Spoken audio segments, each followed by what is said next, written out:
ফুটপাতে চলাচলরত পথচারীরা আবারও কোণঠাসা। ফুটপাতে বসবে হকার, তবে এবার নতুন রূপে হকার কার্ড। এই কার্ডের মাধ্যমে রাজধানীর বিভিন্ন স্থানে নির্ধারণ করে দেওয়া হচ্ছে হকারদের স্থান। তবে প্রশ্ন উঠছে, সেই উচ্ছেদ ছিল কাদের জন্য? অনেকেই হকার কার্ডকে বলছে ফুটপাত দখলের লাইসেন্স। তবে প্রশ্ন থেকে যাচ্ছে, এটি আসলেই কি হকারদের পুনর্বাসনের উদ্যোগ নাকি অন্য কোনো খেলা?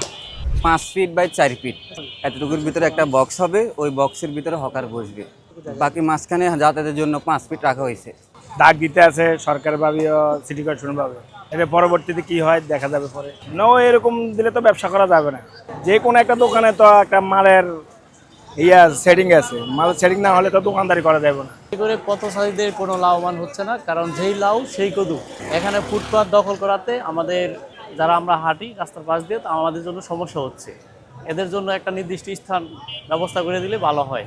সরকার একবার এটা উচ্ছেদ করলো, আবার এটা স্থাপন করতেছে, তাহলে তো কোনো ফলাফল হচ্ছে না। যারা ছোটোখাটো ব্যবসায়ী তাদের জন্য একটা স্থান নির্ধারণ করে দিলে ভালো হয়। তারা যদি উন্নত মানের কোনো ব্যবস্থা করে থাকে তাহলে আমরা পারবো। উপরেও দিয়েছে তাহলে নিজদা দেওয়াটা ঠিক হয় না। এটা আমার মনে হয় না সফল হবে। আমার মনে হয় না সফল হলে আমি খুশি হবে বলে মনে হয় না। যদি সরকারের ফি দিয়ে বসতে পারে, শৃঙ্খলাভাবে কাজ করতে পারে, ভালো।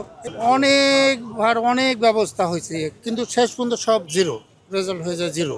ভাই আসলে আমি তো সাধারণ পাবলিক, রাস্তার ফুটপাথ সহ যদি মেইন রাস্তা সহ যদি দখল থাকে, নিঃসন্দেহেই মানুষের ডিস্টার্ব, মানুষের চলাফেরার বিঘ্ন ঘটবেই, এটা স্বাভাবিক। এটা ভাই আসলে ঊর্ধ্বতন যারা আছে তারা বলতে পারবে আর কি। আমি তো সাধারণ পাবলিক, আমার কথায় আসলে কিছু আসা যায় না। একটা বাইক পর্যন্ত একটা পার্কিং করার মতো কোনো সুবিধা থাকে না, আর রাস্তায় তো আটার তো অবস্থা থাকেই না।